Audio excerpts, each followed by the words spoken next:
करवा का है बहुत ही मधुर प्यार का, दिल की श्रद्धा और सच्चे विश्वास का। बिछिया पैरों में हो, माथे पर बिंदिया, हर जन्म में मिलन हो, यही है हमारी दुआ। नमस्कार, कैपिटल टीवी का खास शो करवा चौथ स्पेशल देख रहे हैं आप। मैं हूं आपके साथ पूजा। प्रेम का त्योहार, पति पत्नी के मधुर रिश्ते का त्योहार करवा चौथ आने ही वाला है। सुहागिनें अपने पति की लंबी आयु के लिए निर्जला व्रत रख इस त्योहार को मनाती है। इस साल करवा चौथ का व्रत 13 अक्टूबर को रखा जाएगा। ज्योतिषों की माने तो इस बार करवा चौथ पर ग्रहों की विशेष स्थिति बन रही है। तो कैसे खास मनाएं आप इस व्रत को, क्या है सही मुहूर्त, कैसे करें पूजा अर्चना, आज इसी पर चर्चा के लिए हमारे साथ स्टूडियो में मौजूद हैं आचार्य उपमन्यु जी। आचार्य जी, बहुत बहुत स्वागत है आपका। राधे राधे राधे।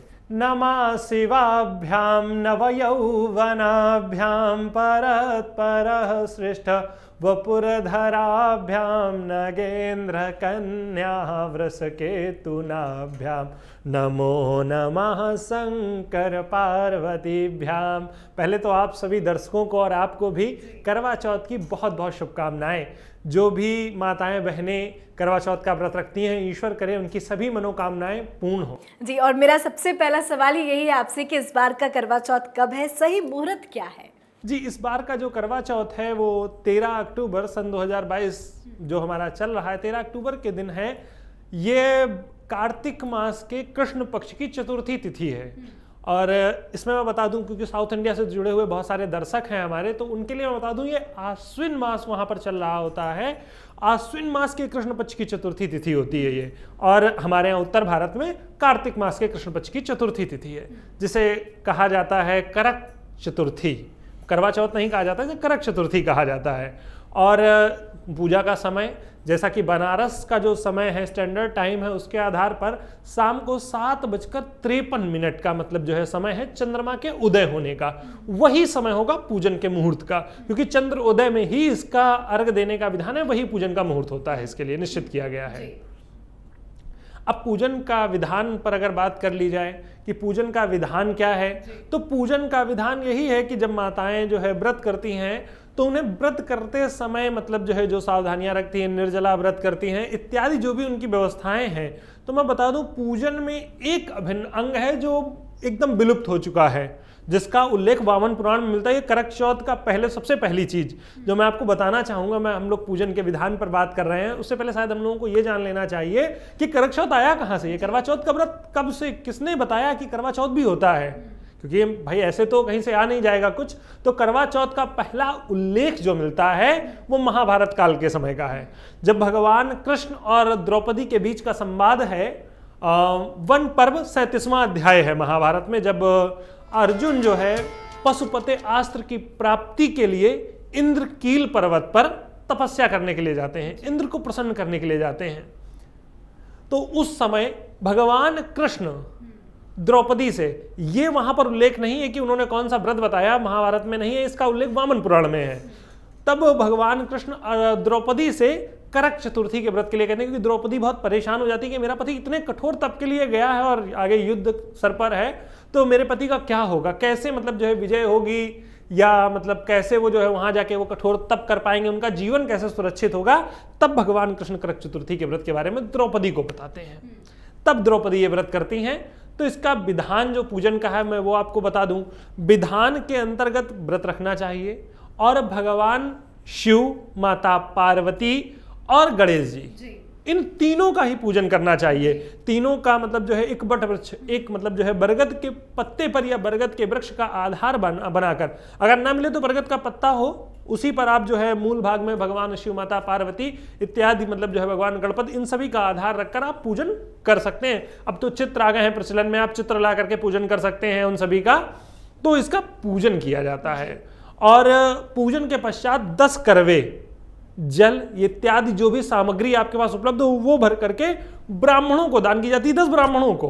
और उसके पश्चात जो है अपने घर में चंद्रोदय के समय चंद्रमा को अर्घ दे करके, बिल्कुल चंद्रमा को अर्घ देने का खास महत्व है, तो क्या किस तरह से अर्घ देने का तरीका सही होना चाहिए वो जरा बताइए। जी, चंद्रमा को अर्घ देते समय माताओं को एक बात का विशेष ध्यान रखना चाहिए, वो ये है कि चंद्रमा को जो अर्घ दिया जाए उसमें अक्षत और दूध जरूर मिला दिया जाए, क्योंकि जो उसमें मतलब जो है व्रतराज में इसका उल्लेख मिलता है कि ये कथा कहाँ से आई है, वामन पुराण से आई है, महाभारत में इसका क्या कथानक है, तो वहीं साथ में ये भी लिखा हुआ है कि दूध और अक्षत और उसके साथ में कुछ मिष्ठान मिला करके ही अर्घ देना चाहिए चंद्रमा को, ऐसे चंद्रमा को अर्घ नहीं देना चाहिए। किन किन बातों का हमें ध्यान रखना चाहिए करवा चौथ में? करवा चौथ में मुख्यतः इन बातों का ध्यान रखना चाहिए। इस बार एक बहुत चीज एक प्रचलन में है, तो एक तो ये ध्यान रखना चाहिए, वो वर्तमान समय में जो प्रचलन में है, बहुत सवाल मेरे पास भी आ रहे हैं, बहुत लोग पूछते हैं कि इस समय शुक्रास्त है तो क्या करवा चौथ का व्रत रहा जाएगा जिनका पहला व्रत है, या नहीं रहा जाएगा?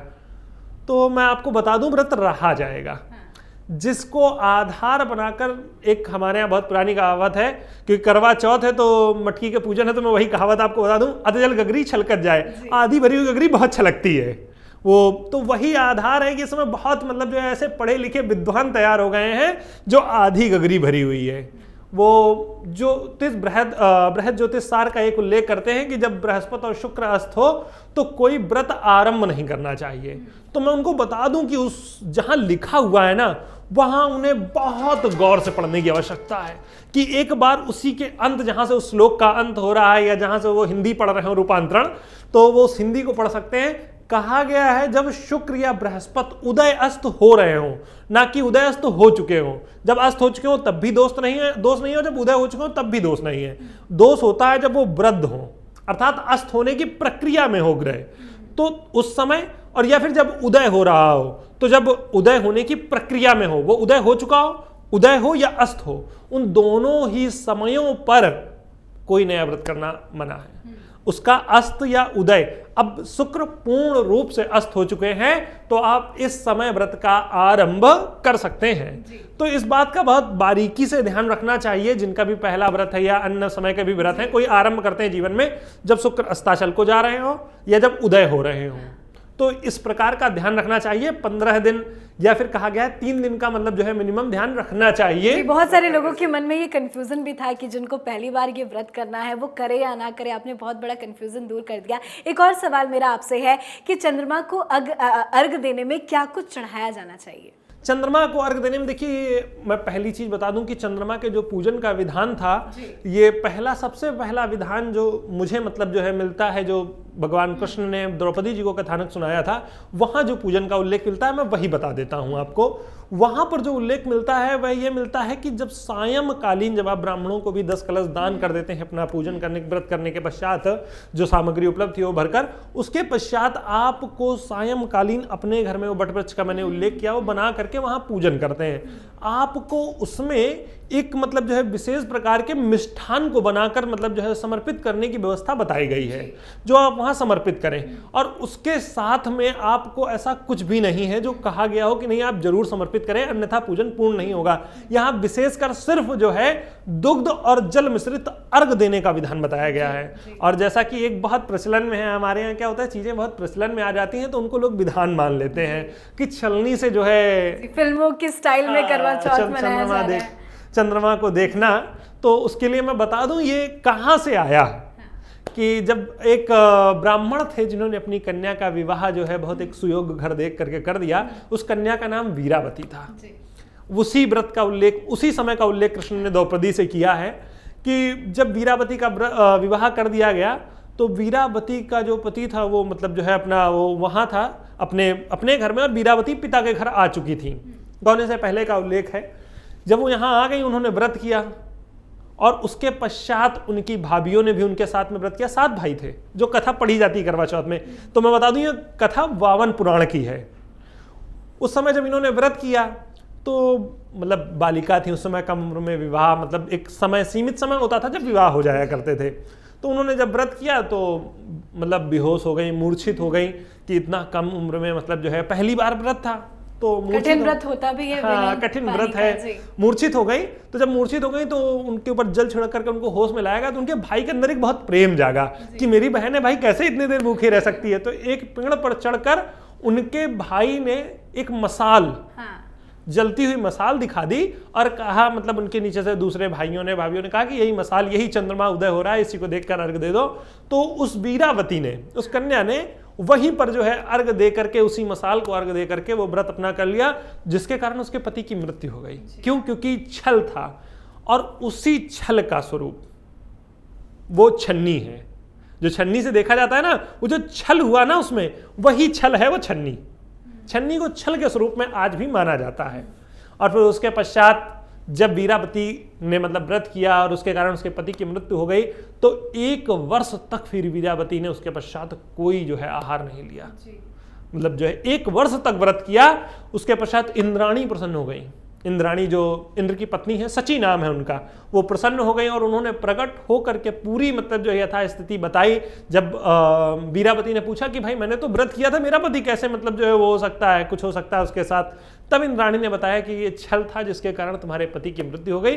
अगर तुम करक चौथ का व्रत कर लो तो तुम्हारा पति पुनः जीवित हो जाएगा। तब वीरावती व्रत करती है और उसका पति पुनः जीवित हो जाता है। वहां इंद्राणी जो है वहां पर जल का छिड़काव कर देती है और वीरावती का पति पुनः जीवित हो जाता है। खैर, आपने ये बहुत अच्छी कहानी बताई, पूजा का तरीका बताया, लेकिन एक सवाल मेरा आपसे और है आखिरी में। पति पत्नी के रिश्ते का ये त्योहार है करवा चौथ, क्या एक छोटा सा आप उपाय बताना चाहेंगे जिससे पति पत्नी के रिश्ते में मधुरता आ जाए? जी, उपाय के तौर पर सिर्फ इतना कहना चाहूंगा कि आप अपने जीवन साथी के साथ, ये एक सलाह मान लीजिए, उपाय मान लीजिए, सिर्फ एक दूसरे को समझने का प्रयास करें। कभी भी आरोप प्रत्यारोप से बचें, क्योंकि वैवाहिक जीवन में सबसे बड़ी समस्या होती है आरोप और प्रत्यारोप। और जो वीरावती के पति की स्थिति थी, वहां पर उसके ऊपर एक भी आरोप नहीं लगाया गया, ताकि उसने छल भी उसके भाइयों ने किया और सब कुछ किया। उसके पश्चात जब वीरावती का पति पुनः जीवित होता है तो संपूर्ण संसार के भोग की परिस्थितियां, मतलब जो भी भोग में मिल सकता है, संतान इत्यादि सब कुछ पा करके उन्होंने अपने जीवन को समाप्त किया। क्यों समाप्त किया? क्योंकि उसके परिवार को उसकी पत्नी पर विश्वास था कि नहीं भाई वो व्रत करेगी या पूजन करेगी या जो भी होगा, आपको भी अपने संबंधों पर ऐसे ही विश्वास रखना चाहिए। और उसके साथ में भगवान चंद्रमा को प्रणाम करें, भगवान शिव, माता पार्वती और भगवान गणेश का भी पूजन करें। और उपाय के तौर पर, जैसा कि मैंने आपको बताया है, जो चीज विलुप्त हो चुकी है, 10 करवों में जो भी सामग्री आप दान कर सकते हैं ब्राह्मणों को, 10 करवे लें और दान करें, आपकी सभी कामनाएं पूर्ण हो जाएंगी। बहुत बहुत शुक्रिया आचार्य जी समझाने के लिए। राधे राधे। राधे राधे। तो खूबसूरत सा चमकता चांद, जैसे आसमान के माथे पर सजा मांग टीका, जैसे उम्मीदों की अंगूठी में सजा हीरा, जैसे मन की देहरी पर जगमग दीपक और जैसे जीवन को मजबूती देता विश्वास का उजाला। करवा चौथ का व्रत चांद की खूबसूरती और गुणों को सार्थकता प्रदान करता है, दाम्पत्य जीवन को और मजबूती देने वाला, प्रेम को गहरा बनाने वाला ये व्रत और त्योहार कई संदेश भी देता है। आज आपने जाना कि कैसे आप अपने इस करवा चौथ को खास मनाएं। आप सभी को हैप्पी करवा चौथ। देखते रहिए कैपिटल टीवी। नमस्कार।